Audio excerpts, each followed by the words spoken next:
we come to the close this week, which you already know what it is. Week 15 picks. This one's gonna be a little different this week though, because there's 2 Saturday games, and we usually don't record on the weekend. So we're gonna cover both Saturday and Sunday. There's only 2 of them though. So we won't be here long, I hope. Mario, you ready to make our predictions? Let's go. All right, let's do this. We got our first Saturday night game. Give it to me. It's the Bills and the Broncos. Now we got some more playoff clinching scenarios. And obviously the Bills are one of those teams. The Bills can clinch the AFC East title with a win for them, obviously, or a Miami loss, or a Buffalo and Miami tie. And in the process, they can clinch they can excuse me, that was the AFC East title, my bad. But they can clinch a legit playoff berth with a Buffalo tie and a Baltimore loss or tie, or a straight up Baltimore loss.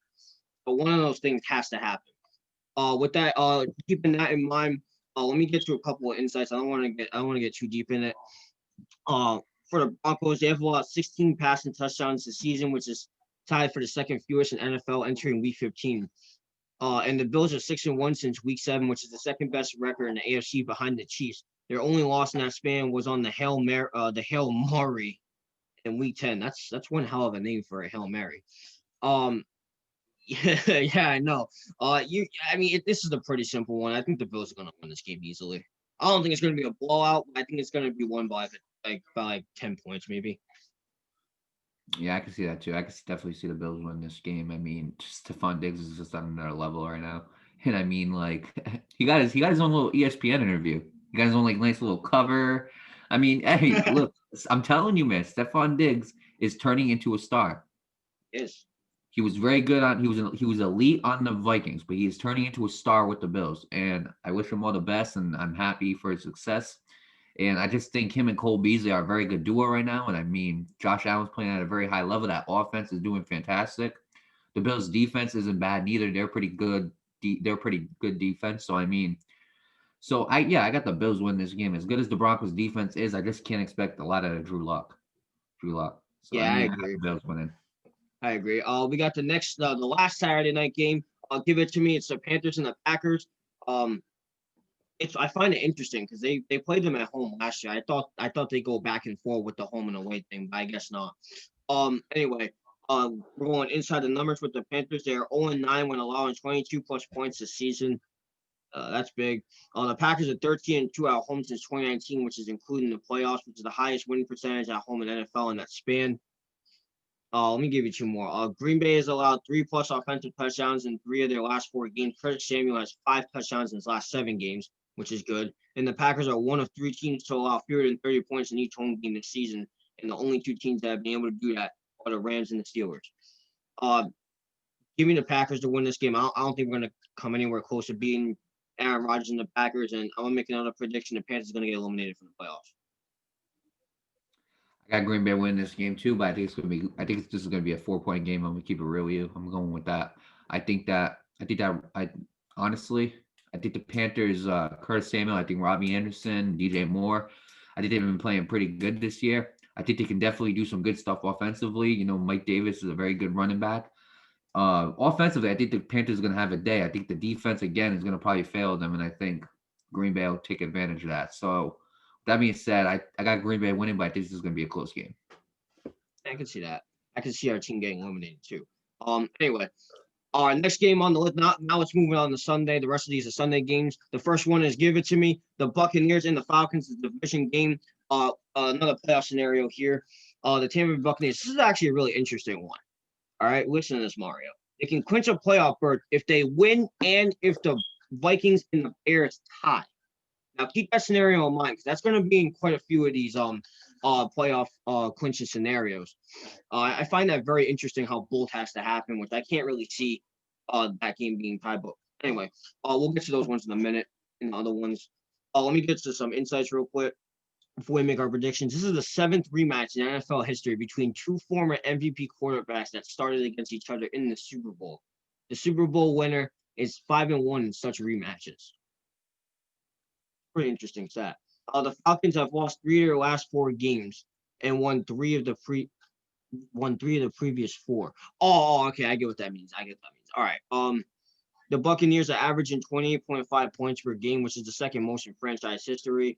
And the last one is the Falcons have allowed fewer than 30 points in 9 straight games and have allowed 30-plus points in each of their first 4 games. I got a Buccaneers winning this game. I don't think I'm gonna be real with you, Mario. I don't think this is gonna be a blowout. You think this is gonna be close? I think it's gonna be close. I something tells me it's gonna be a little close. I got Tampa Bay winning this game, man. I do. I think. I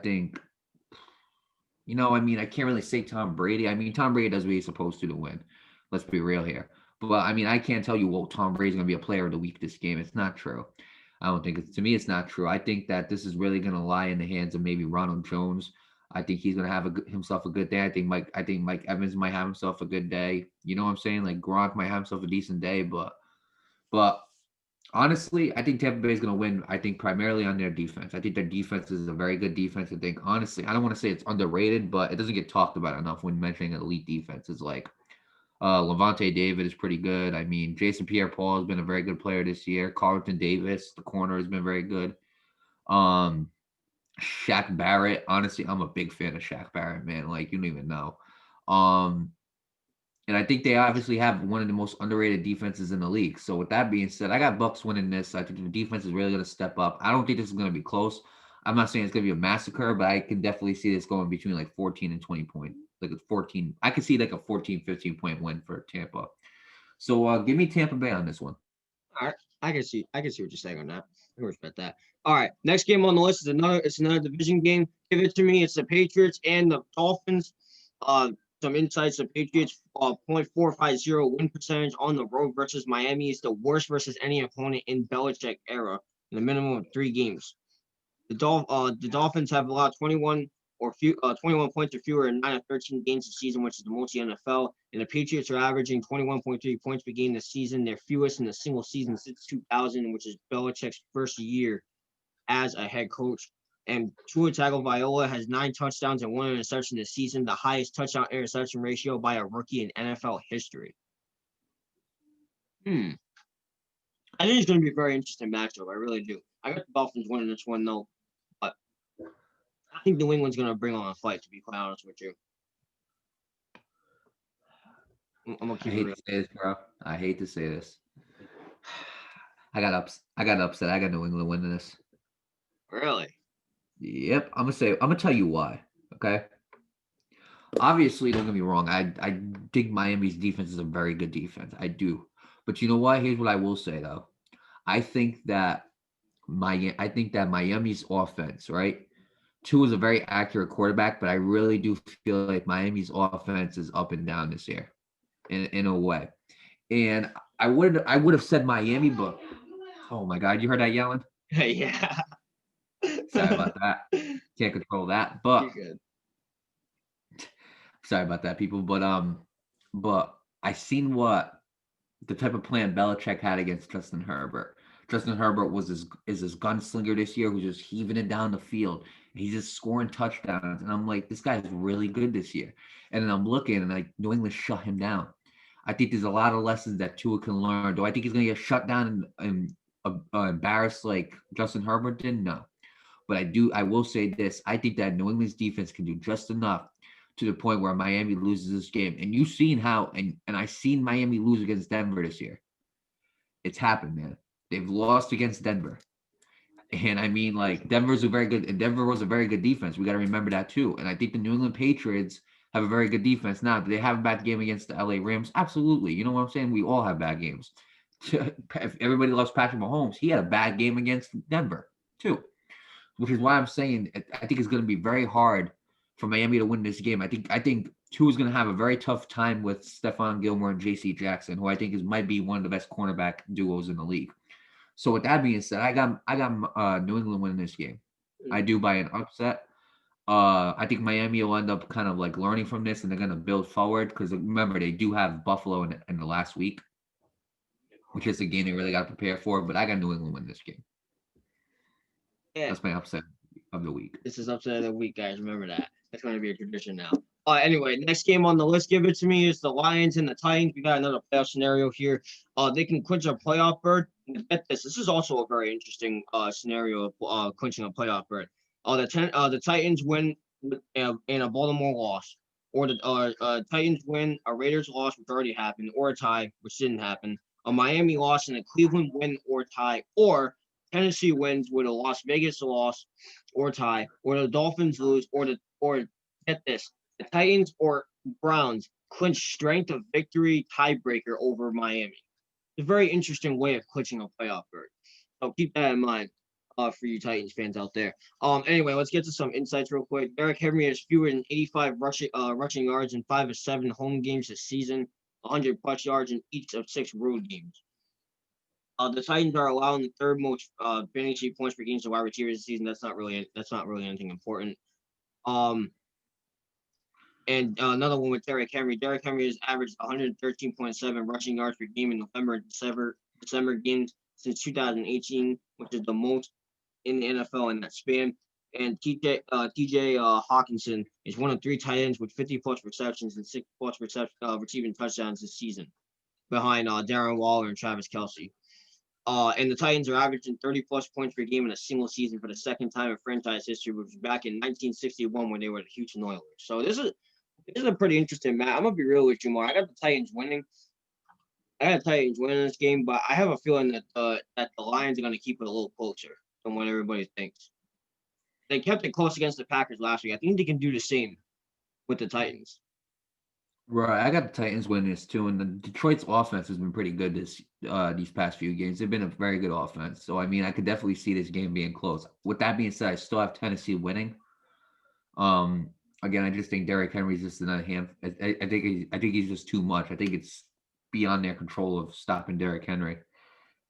Especially how on a roll and on fire Derrick Henry is. So with that being said, I do got the Titans win this game, but I can see this being determined by like a touchdown or like a 7-point game. I can see it happening, but it doesn't change my results. I still got Tennessee winning. Right.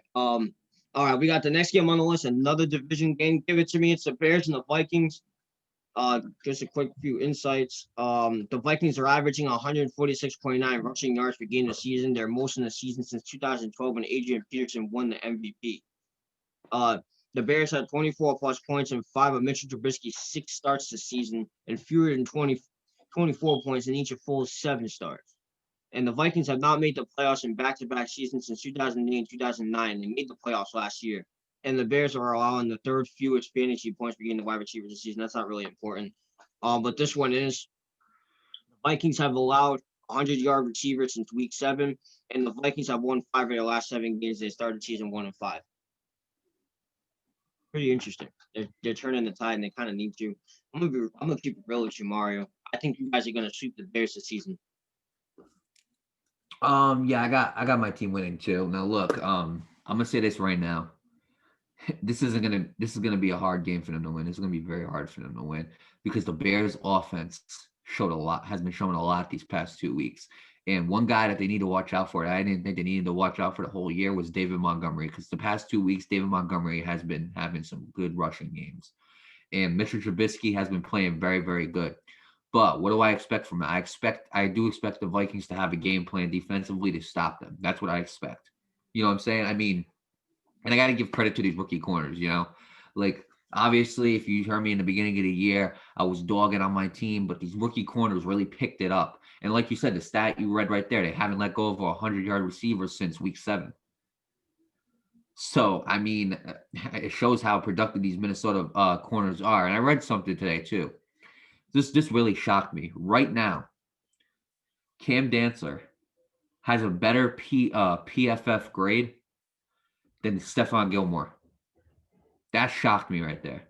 A rookie corner right now has a better PFF grade, which is a Pro Football Focus grade, than Stephon Gilmore. So I mean, hey, I'm happy for him, but like, look, you got a tough challenge, okay? Allen Robinson is no joke. Anthony Miller is no joke. Darnell Mooney, no joke.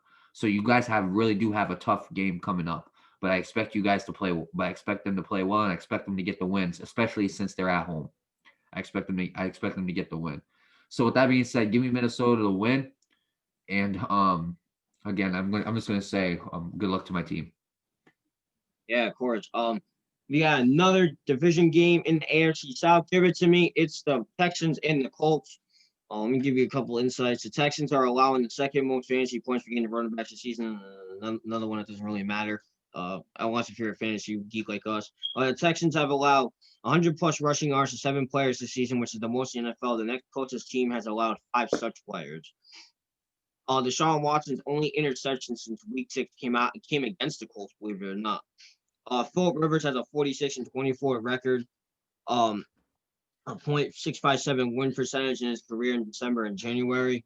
And Deshaun Watson's 109.4 passing rating is the highest in a single season by a quarterback with a losing record in the Super Bowl era with a minimum of 10 starts. And the Colts are averaging 30.8 points per game since week 6. Mario, I got upset happening. I'm gonna keep it a buck telling with you.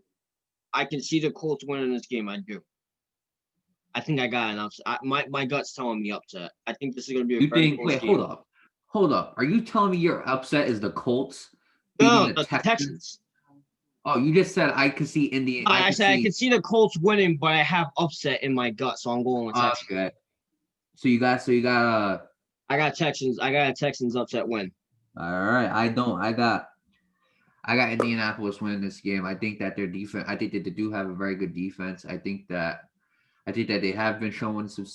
They've been showing some good things, some positive things these past few weeks. I can see it being close. I mean, but again, I don't see the Texans winning this game. I think it's just too late for them now. But again, I can definitely see this game being close. I mean, Deshaun Watson, I think, is still an elite quarterback. I think he's still one of the best quarterbacks in the game, despite the record. But I got Indianapolis winning this. All right. We got the next game on the list. Give it to me. It's the Seahawks and the football team. We got another playoff scenario here. They can clinch a playoff berth with this win with a Seattle winner tie or a Minnesota and Chicago tie. Again, this scenario shows up in one, and that Minnesota-Chicago tie showed up in one more playoff clinching scenario. It's a very weird one to say the least, but I don't know who came up with that. But anyway, let's go on to the insights. Russell Wilson has averaged 88.7 rushing yards per game versus Washington, which is most versus any opponent, including the playoffs, and he has a 65-plus rushing yard in each of his 3 career matches versus Washington. Pete Carroll has won 6 of 8 head-to-head matchups against Ron Rivera, including the playoffs, which is tied for most such wins versus any opposing coach. Washington is one of 3 teams to have 4 players with 5+ sacks a season. That could be a big factor in this game.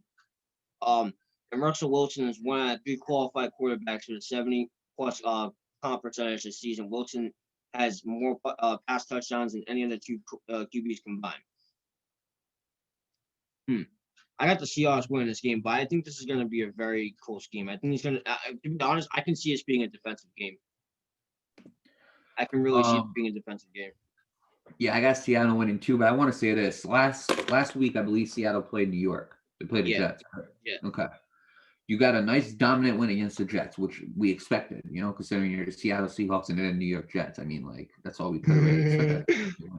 But let me tell you something. I expect you to carry that momentum that you took from the New York Jets and put that momentum into beating the Washington football team, because that is a very good defense that they got.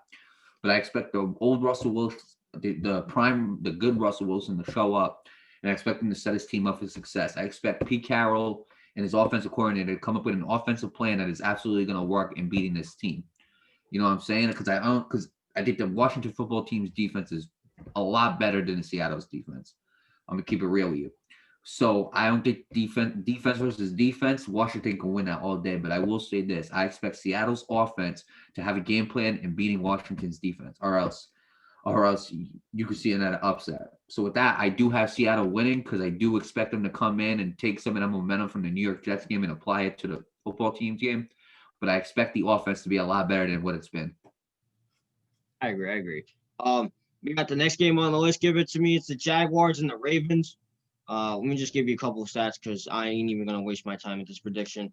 Since drafting Lamar Jackson in 2018, the Ravens are 6-0 versus teams entering the game bottom 3 in rush defense, which is averaging 32.8 points per game. The Jaguars have allowed 200+ rushing yards in 7 games since 2019, which is the most in the NFL, and the Ravens have 13 games with 200+ rushing yards in that span. I ain't even going to waste my time with the rest of this. I got the Ravens winning this game. I'm not gonna waste my time either. I got the Ravens win this game too. But again, I'm gonna say this. I'm gonna say this. Jaguars have took some playoff teams and made it a close game. So Baltimore better not march in there thinking they're gonna get an easy win because it might not end that way. But with all the momentum that Baltimore's carrying within their last two games and within other games too. I mean, like the other games before that haven't been so great, but the momentum that they've been carrying from the Cowboys game and from the Cleveland game, I expect Baltimore to win. I agree. Yeah, next game on the list, give it to me. It's the 49ers and the Cowboys.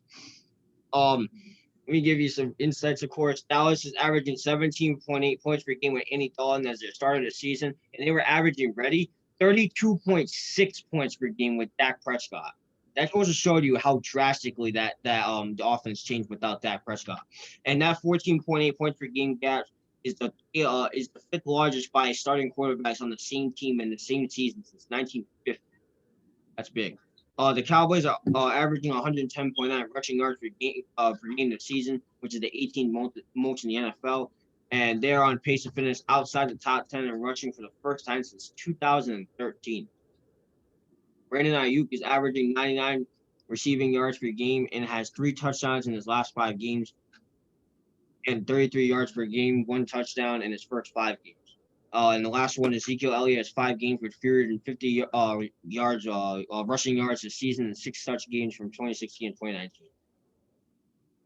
I'm gonna keep it real with you, Mario. I think I got the Cowboys winning this game. I'm gonna keep it real with you. Cowboys? I think I got the Cowboys winning this game. Yeah, give me Cowboys. Give me Cowboys winning the game. I got Niners win this game, and the reason why I'm gonna say that is because the Niners have honestly the past couple of games have not been great, but what they have shown was for most of those games they can hang in there. So like the Buffalo game, you take that for example, they did end up getting Buffalo did kind of carry it away, but there were times in that game where the Niners could go toe to toe with Buffalo. There's been time in the Baltimore game for the Cowboys, they did kind of go toe to toe until the last minutes. But other than that, the Cowboys haven't really shown anything. Because besides like a dominant win against the Bengals, but that's the Bengals without a decent QB right now. And the Niners actually showed that they can go toe to toe with one of the best defenses in the football team last week. So I mean, I got the Niners winning this game. I think honestly, Brandon Ayuk has been he's been playing very good this week. I mean, this year, not this week. I'm sorry, this year. Nick Mullins is not too bad of a quarterback. Like he's not that bad. Is he the best? No, but they could have a lot worse on that quarterback spot, which they don't. I think that Nick Mullins is a pretty decent quarterback for them right now. So with that being said, I do have the Niners win this game. I think they've shown more, and I think they're gonna teach the Cowboys a lesson. So give me the Niners. All right. You got the next game on the list. Give it to me. It's the Jets and the Rams. I ain't even gonna waste my time with insights, but I will tell you this. The second to last NFC playoff clinching scenario with the Rams, they can clinch a playoff berth when a Rams win or tie, or Minneapolis and Chicago tie. That's the last scenario where that game actually comes into play. These guys really want you guys to tie. I have no idea why. A Minneapolis and Chicago tie, huh? Yeah, 3 teams had to have that happen. The Buccaneers had to have that happen along with their win. It's a weird scenario. All right, the Minneapolis Vikings got it. Oh, Minnesota. Oh, my bad. What are you talking about? All right, I didn't even realize that. You're good, Nate. Don't worry about it. Don't worry about it. All right, I ain't even gonna waste my time. This is a free win for the Rams. You're probably gonna say the same. Yep. Next one. Next one. Give it to me. It's the Eagles and the Cardinals. It's the game of the birds. This one I will waste my time. This is actually pretty interesting. Jalen Hurts was the first quarterback since 1950 with 100+ rushing yards and 1+ passing touchdown in their first career start. Arizona has allowed 20+ fantasy points to a quarterback in 5 of their last 7 games. That last part probably wasn't important, but the top one was. DeAndre Hopkins has 100+ receiving yards, in 6+ games this season, which is tied for the most in the NFL. And Philadelphia has a lot of 100-yard wide receivers in 2 of their last 3 weeks. The Eagles defense has 4 interceptions this season. Entering week 15, only the Texans have fewer, which is 3. That's not good. Entering week 15, the Eagles have allowed 53 sacks this season, which is the most in the NFL. That's pretty good. And Kyle Murray has 0 rushing touchdowns in 4 straight games, which is one such game in the first 10 weeks of the season.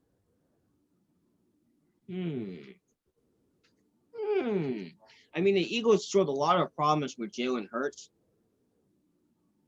but I'm gonna have to keep it. I'm gonna have to keep it real with you.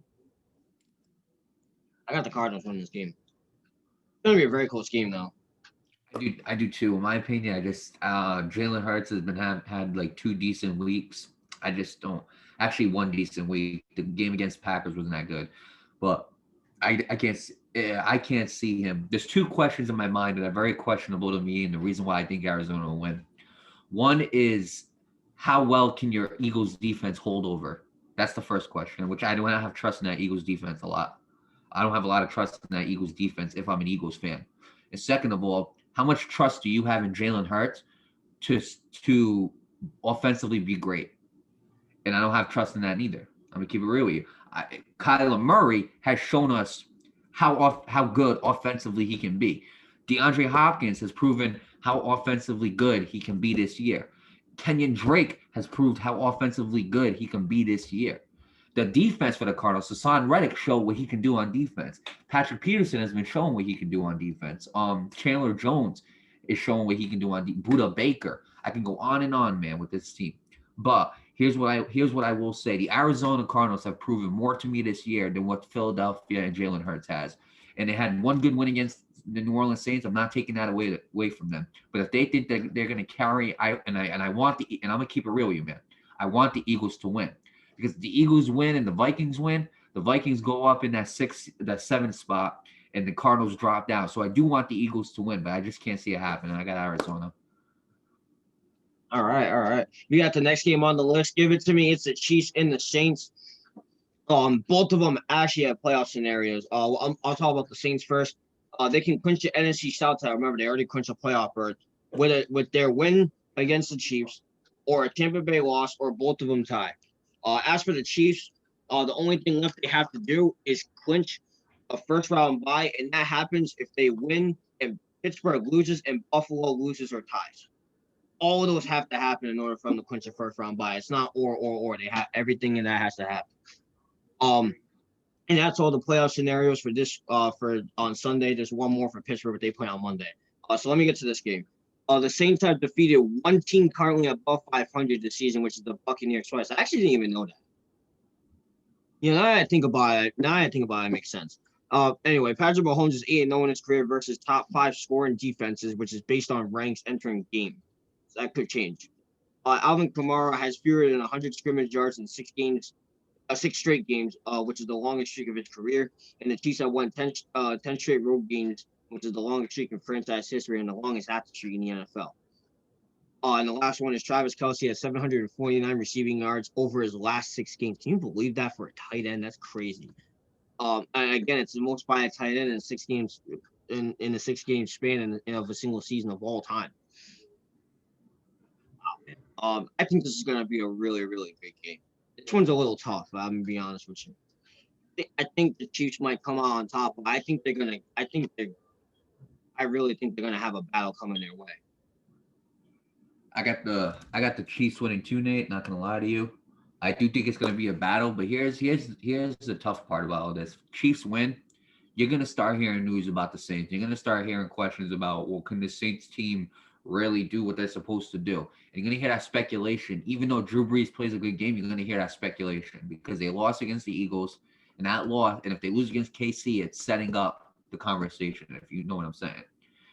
Which, I mean, in my opinion, I hate when that happens because a lot of teams, what they end up doing is they end up coming back the next week on fire, and I do not want that to happen because if New Orleans loses 2 in a row, the next team they play is the Vikings. And I'll be damned. Let me tell you something, bro. I'll be damned if New Orleans Saints ruin my Christmas. I'm not having it, Nate. I'm not having it. I'd be damned if the New Orleans Saints ruin my Christmas all because we ruined their playoff dreams 2 times out of 3 years. I'll be damned. So let me explain this to you. I got KC winning. Okay? But let me tell I you won't listen something. to this game, bro. I do not want to hear these NFL analysts start talking crap about the Saints. I don't want to hear it because usually when it happens, usually the team ends up coming back the next week and dominating the other team. I don't want to hear it. Okay. So with that being, I don't want to hear it because I don't want no jinx in my team because my team to me is important. Okay. I want the Vikings to make the playoffs. Okay. I want to be a happy camper this Christmas. And I'd be damned if the Saints are gonna ruin my Christmas. I'm gonna say it a million times until people understand. So with that being said, I do have Kansas City winning, but I better not hear no speculation on how the Saints are declining. I will listen to this man rant. It's absolutely incredible. And we got the final Sunday night game. This is Sunday night football. Give it to me. It's the Browns and the Giants. I heard Jerry Jones whining, complaining about how his team wasn't on Sunday prime time over the Giants and the Browns. It was the funniest interview ever. Anyway, we're not here to talk about the Cowboys. We're here to talk about this game. Let me give you some insights. The Browns have won six games by fewer than 7 points this season, which is tied for the most in the NFL with Kansas City. Giants have scored fewer than 20 points in 7 games this season, which is 3 straight. The Browns are allowing the second most fantasy points per game to Titans this season. Again, it doesn't really matter unless if you're really big on fantasy. The Giants have 17 total giveaways in their 8 losses this season. There's 3 total giveaways and 5 wins. I got the Browns winning this game. However, I think this is gonna be a little closer than what people think. I really do. I do too. I do too, but it's so tough to pick one. It's so tough because New York's defense is so good. You're top 10. But Baker Mayfield has been proving himself these past 2 weeks on how good of a quarterback he can turn into. And it's tough, bro. It is tough. I got Cleveland winning too, bro. But like, honestly, let me keep it real with you. If New York wins, this is going to be a defensive game. If Cleveland wins, it's going to be a blowout. Keeping it real with you. Probably. I gotta be honest, man. If Cleveland's winning, I'm gonna say Cleveland's gonna win this game, and it is going to be a blowout. If not, it's gonna be a defensive game, and New York wins it. Maybe. All right, that was all of our Sunday games. Monday is the Steelers and the Bengals. We were talking about that on Monday. Yeah, I went mute. That was the last Sunday game. Steelers and Bengals play on Monday. We'll talk about that on Monday. There are no teams on bye. I assume that's going to be like that for the rest of the year. So make sure you guys go crazy with your football. Make sure you guys stay safe and have a great weekend.